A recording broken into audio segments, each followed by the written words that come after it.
നമസ്കാരം, മലയാളി വാർത്തയിലേക്ക് സ്വാഗതം. വളരെ പ്രഗത്ഭരായിട്ടുള്ള രണ്ട് കായിക താരങ്ങളുടെ വാർത്ത കഴിഞ്ഞ ദിവസമാണ് പുറത്തു വന്നത്. കഴിഞ്ഞ ദിവസം വളരെ പ്രാഥമികമായിട്ടുള്ള വിവരങ്ങൾ മാത്രമാണ് പുറത്തു വന്നിരുന്നത്. ഇരുവരും അതിൽ മരണപ്പെട്ടിട്ടുള്ള ഒരാളുടെ മുറിയിൽ ആത്മഹത്യ ചെയ്യുകയായിരുന്നു. ഫാനിൽ തൂങ്ങിയ നിലയിലായിരുന്നു കുട്ടികളെ കണ്ടെത്തിയത്. ഇപ്പോൾ അതിലെ കൂടുതൽ വിശദാംശങ്ങൾ പുറത്തു വരികയാണ്. ഈ രണ്ട് കുട്ടികളുടെ മരണം ഒരുപോലെ ഹോസ്റ്റലുകാരെയും അതുപോലെ വീട്ടുകാരെയും സഹപാഠികളെയെല്ലാം തന്നെ വളരെ ഞെട്ടിപ്പിക്കുന്നതായിരുന്നു. എല്ലാ മേഖലയിലും, പഠനത്തിലാണെങ്കിലും കായിക രംഗത്താണെങ്കിലും ഒരുപോലെ തിളങ്ങി നിന്നവരായിരുന്നു ഈ രണ്ട് കുട്ടികൾ. ഹോസ്റ്റൽ മുറികളിലും കളിക്കളങ്ങളിലും എന്നും ചിരിച്ച മുഖത്തോടെ മാത്രം കണ്ടിരുന്നവർ. അവരുടെ ആ പ്രിയപ്പെട്ട കൂട്ടുകാരുടെ അപ്രതീക്ഷിത വേർപാട് താങ്ങാനാകാത്ത നടുക്കത്തിലാണ് കൊല്ലം സായിയിലെ കായിക താരങ്ങൾ. ബുധനാഴ്ച നടന്ന കബഡി മത്സരത്തിലടക്കം വിജയിച്ച് ആവേശത്തോടെ ഹോസ്റ്റലിൽ തിരിച്ചെത്തിയവർ വ്യാഴാഴ്ച പുലർച്ചെ നിശ്ചലരായി മാറിയ വാർത്ത വിശ്വസിക്കാനാകാതെ, കരച്ചിലടക്കാനാകാതെ നിൽക്കുകയാണ് അവിടം. മണിക്കൂറുകൾക്ക് മുമ്പ് വരെ തങ്ങളോട് തമാശകൾ പങ്കുവെച്ച, അല്ലെങ്കിൽ കളിയും ചിരിയും വിശേഷങ്ങളൊക്കെ തന്നെ പങ്കുവെച്ച പ്രിയ സുഹൃത്തുക്കളുടെ ആ മരണ വാർത്ത കണ്ടുനിന്ന ആരുടെയും കരളലിയിക്കുന്ന ദൃശ്യമായിരുന്നു സായ് ഹോസ്റ്റലിൽ ഉണ്ടായിരുന്നത്. കായിക കേരളത്തെ ഒന്നടങ്കം നടക്കിക്കൊണ്ടാണ് കൊല്ലം ലാൽ ബഹദൂർ ശാസ്ത്രി സ്റ്റേഡിയത്തിന് സമീപത്തെ സായ് ഹോസ്റ്റലിൽ രണ്ട് പെൺകുട്ടികളെ മരിച്ച നിലയിൽ കണ്ടെത്തിയത്.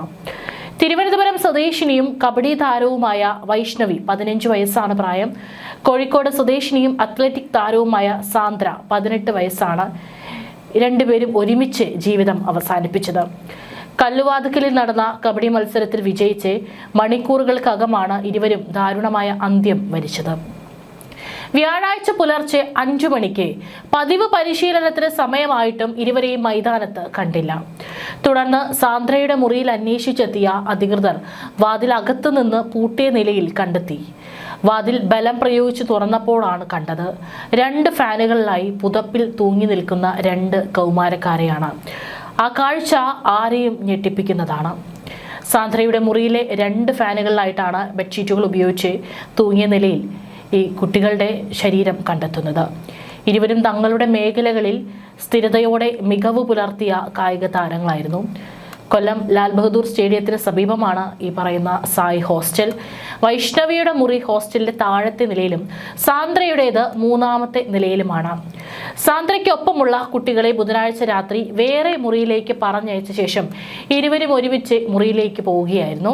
അതായത് ആ മുറിയിലുണ്ടായിരുന്ന മറ്റുള്ള മുറികളിലേക്ക് പറഞ്ഞയച്ചതിന് ശേഷമാണ് ഇരുവരും സാന്ദ്രയുടെ മുറിയിലുണ്ടായിരുന്നത്. രാത്രി 12 വരെ ഇവിടെ വെളിച്ചമുണ്ടായിരുന്നതായും അസ്വാഭാവികമായി ഒന്നും ഉണ്ടായില്ലെന്നാണ് മറ്റുള്ള കുട്ടികളടക്കം പറയുന്നത്. അതായത് ഇത്തരത്തിൽ അങ്ങനെ പറഞ്ഞയക്കുമ്പോഴും മറ്റുള്ള കുട്ടികൾക്ക് ഒരു സംശയവും ഉണ്ടായിരുന്നില്ല. അവരുടെ മുഖത്ത് ഏതെങ്കിലും തരത്തിലുള്ള വിഷമമോ ഭയമോ ഒന്നും തന്നെ ഉണ്ടായിരുന്നില്ല. വളരെ കളിച്ചു ചിരിച്ചു തന്നെയായിരുന്നു മരണപ്പെട്ട 2 കുട്ടികളും ഉണ്ടായിരുന്നത് എന്നാണ് മറ്റുള്ള കൂടെയുള്ള ഹോസ്റ്റലിലെ കുട്ടികൾ പറയുന്നത്. വ്യാഴാഴ്ച പുലർച്ചെ 5-ന് പതിവ് പരിശീലനത്തിന് ഇരുവരും എത്തിയിരുന്നില്ല. മറ്റു കുട്ടികൾ തിരക്കി എത്തിയപ്പോഴാണ് വാതിൽ അകത്തു നിന്ന് പൂട്ടിയ നിലയിലായിരുന്നു. പിന്നീടാണ് സെക്യൂരിറ്റി ജീവനക്കാരനും പരിശീലകരും എത്തി വാതിൽ തകർത്ത് അകത്ത് കടന്നപ്പോഴാണ് തൂങ്ങിയ നിലയിൽ കുട്ടികളെ കണ്ടത്. സാന്ദ്ര 4 വർഷം മുമ്പോ വൈഷ്ണവി 1.5 വർഷം മുമ്പാണ് സായിയിൽ പ്രവേശനം ലഭിച്ചെത്തിയത്. വൈഷ്ണവി ഉൾപ്പെട്ട സായിയുടെ ടീം ബുധനാഴ്ച വൈകിട്ട് കല്ലുവാതുക്കലിൽ നടന്ന കബഡി ടൂർണമെന്റിൽ വിജയിച്ച് ആഹ്ലാദത്തോടെയാണ് മടങ്ങിയത്. എന്നാൽ ആ ആഹ്ലാദത്തിന് അധികം ആയുസ്സുണ്ടായിരുന്നില്ല എന്ന് വേണം പറയാൻ. രാത്രി 10:30 വീട്ടുകാരെ വിളിച്ച് താൻ വിജയിച്ച വിവരം വൈഷ്ണവി സന്തോഷത്തോടെയും പങ്കുവച്ചിരുന്നു. അപ്പോഴൊന്നും ആ വീട്ടുകാർക്കും ആ കുട്ടിയുടെ ശബ്ദത്തിലോ അല്ലെങ്കിൽ സംസാര രീതിയിലോ ഒന്നും അസ്വാഭാവികതയായി തോന്നിയില്ല. യാതൊരുവിധ അസ്വാഭാവികതയും അപ്പോൾ ഉണ്ടായിരുന്നില്ലെന്ന് പിതാവ് വേണുവും പറയുന്നുണ്ട്. സാന്ദ്രയും കഴിഞ്ഞ അത്ലറ്റിക് മീറ്റുകളിലും മികച്ച പ്രകടനം കാഴ്ചവെച്ച താരമായിരുന്നു. മരിച്ചിരുവരുടെയും പോക്കറ്റുകളിലും നിന്ന് ആത്മഹത്യക്കുറിപ്പുകൾ പോലീസ് കണ്ടെടുത്തിട്ടുണ്ട്. കുറിപ്പിലെ വിവരങ്ങൾ പോലീസ് വെളിപ്പെടുത്തിയിട്ടില്ലെങ്കിലും ഇതിന്റെ അടിസ്ഥാനത്തിൽ ഹോസ്റ്റൽ വാർഡൻ, മറ്റ് അന്തേവാസികൾ എന്നിവരുടെ മൊഴി രേഖപ്പെടുത്തിയിട്ടുണ്ട്. ഫോറൻസിക് വിദഗ്ധരും സിറ്റി പോലീസ് കമ്മീഷണറും സ്ഥലത്തെത്തി വിശദമായ പരിശോധന നടത്തി.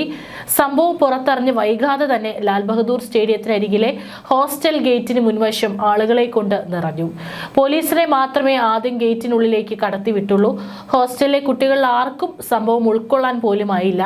പെൺകുട്ടികളുടെ ഹോസ്റ്റൽ ഗേറ്റിനുള്ളിലും ആൺകുട്ടികളുടേത് പുറത്ത് സ്റ്റേഡിയത്തിന്റെ മുകൾ നിലയിലുമാണ്. കുട്ടികൾ ആരും മുറികളിൽ നിന്ന് പുറത്തിറങ്ങിയില്ല. വിവരമറിഞ്ഞ് മറ്റു കുട്ടികളുടെ മാതാപിതാക്കളും രക്ഷിതാക്കളും പരിശീലകരും എത്തിയിരുന്നു.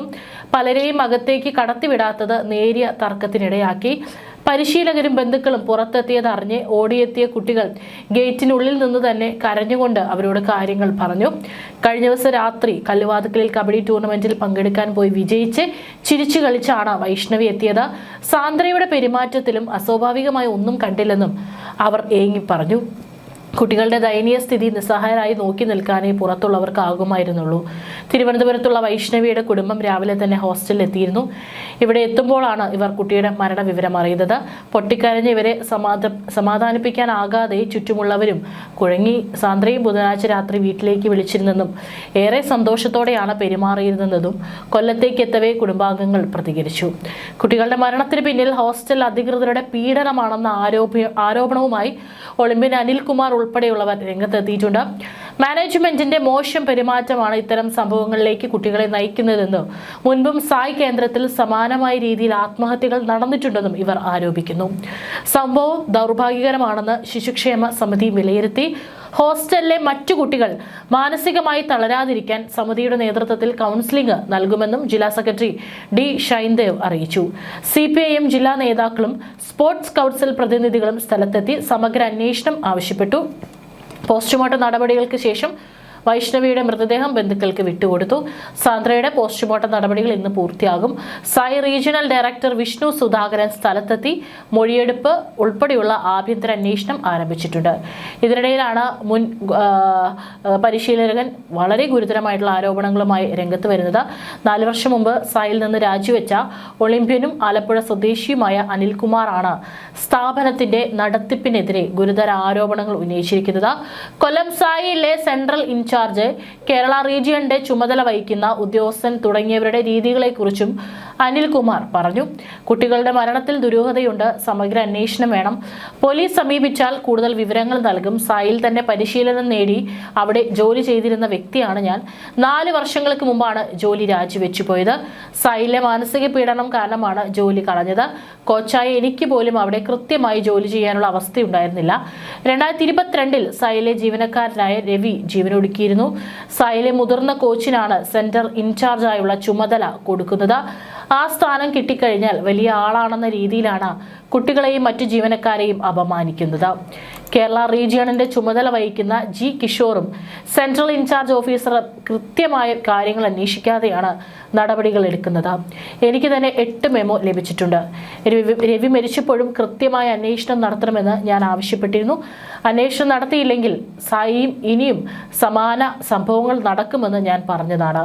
കുട്ടികളെ അവർ അപമാനിച്ചു കാണും. സാധാരണ കുട്ടികൾ ഗൗരവമായ തെറ്റുകൾ ചെയ്താൽ രക്ഷിതാക്കളെ വിളിച്ചു വരുത്തി കാര്യങ്ങൾ അവതരിപ്പിച്ചതിന് ശേഷമാണ് നടപടികൾ എടുക്കാനുള്ളത്. സെൻട്രൽ ഇൻചാർജ് പ്രശ്നങ്ങൾ ഇത്തരത്തിലല്ല ഒതുക്കി തീർക്കുന്നത്, സ്വന്തമായി പരിഹരിക്കാനാണ് ശ്രമിക്കുന്നത്.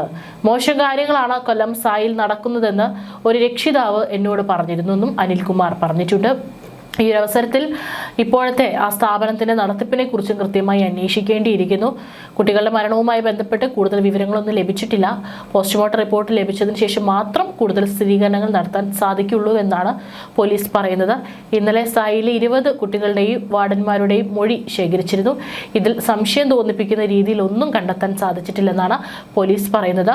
2 പേരുടെയും പോക്കറ്റിൽ നിന്ന് രക്ഷിതാക്കളോട് മാപ്പ് ചോദിച്ചുകൊണ്ടുള്ള ആത്മഹത്യക്കുറിപ്പും കണ്ടെത്തിയിരുന്നു. ഏതായാലും വളരെ ഗൗരവം നിറഞ്ഞിട്ടുള്ള ഒരു കേസാണിത്. തീർച്ചയായിട്ടും എന്താണ് കുട്ടികളുടെ മരണത്തിന് പിന്നിലെ കാരണം എന്നുള്ളത് അന്വേഷിച്ച് അതിൻ്റെ സത്യം പുറം ലോകം അറിയേണ്ടതാണ്. കാരണം ഇനിയും അവിടെ ഇപ്പോൾ നമുക്ക് 2 പ്രഗത്ഭരായിട്ടുള്ള 2 കുട്ടികളെയാണ് നഷ്ടപ്പെട്ടിട്ടുണ്ടായിരുന്നത്. ഇനിയും അത്തരത്തിലുള്ള മരണങ്ങൾ അവിടെ ആവർത്തിച്ചുകൂടാ. അതുകൊണ്ട് ആ സ്ഥാപനത്തിന് പുറകിൽ നടക്കുന്ന കാര്യങ്ങൾ എന്താണ്, ഇത്തരത്തിൽ പറയുന്നത് പോലെ എന്തെങ്കിലും വളരെ മോശമായിട്ടുള്ള കാര്യങ്ങൾ അല്ലെങ്കിൽ കുട്ടികൾ ഇത്തരത്തിൽ മാനസികമായിട്ട് എന്തെങ്കിലും പീഡനങ്ങൾ നേരിടുന്നുണ്ടെങ്കിൽ അതും തീർച്ചയായിട്ടും അത് പുറത്തു വരട്ടെ. അന്വേഷണം ശരിയായ രീതിയിൽ തന്നെ നടക്കട്ടെ.